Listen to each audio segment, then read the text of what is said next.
was likely unavoidable. Feeling damp, cold, or hot lingered all night. Trail cuisine and an unexpected fuel source. Okay, you're on the trail heading west in your covered wagon. You've packed your goods, tools, everything needed for a new life. But what about food? You couldn't exactly stop at a grocery store on the Oregon Trail, could you? As we just mentioned, prairie schooners were filled with household goods, not ready-to-eat meals. So how did they survive and keep their families fed on their 6-month journey? That's where the chuck wagon came in. This was the mobile kitchen of the wagon train, similar in size to a prairie schooner, but specifically outfitted for preparing and storing food. It played an essential role in feeding the families on their long trek.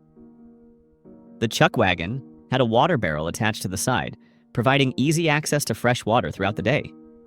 Many had coffee grinders, offering a much-needed caffeine boost after a tiring day of travel. Underneath the chuck wagon was the possum belly, a storage compartment for firewood and, interestingly, dried cow dung, also known as cow chips. Yes, you heard that right. On the vast treeless prairies, dried cow dung became a valuable source of fuel for cooking fires. It burned slowly and provided enough heat for simple meals. This shows the incredible resourcefulness and adaptability of the pioneers. Each evening, the chuck wagon became the heart of the camp. Families gathered as cooks prepared simple meals like beans, bacon, and biscuits. It was a time to share stories, build community, a welcome moment of rest after a long day on the trail. The chuck wagon wasn't just a place to cook.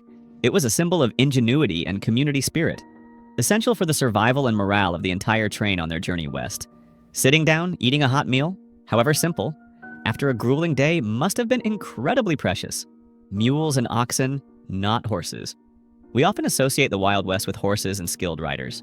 True, many Native American tribes were master horsemen, using horses for hunting, warfare, and travel. The U.S. Army and explorers also relied heavily on horses. But one group was largely excluded from this horse culture: the settlers. For most pioneer families, owning a horse was simply too expensive. Horses were costly to acquire and required significant expense for feeding and care. Settlers were already stretched thin, buying their covered wagons, supplies, and food for the journey. A horse was a luxury they couldn't afford. Instead, they relied on mules and oxen. These sturdy animals were much more practical for the journey west.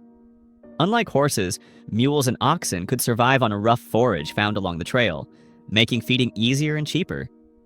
They were also stronger and more durable, capable of pulling heavy-laden wagons across vast distances and challenging terrain.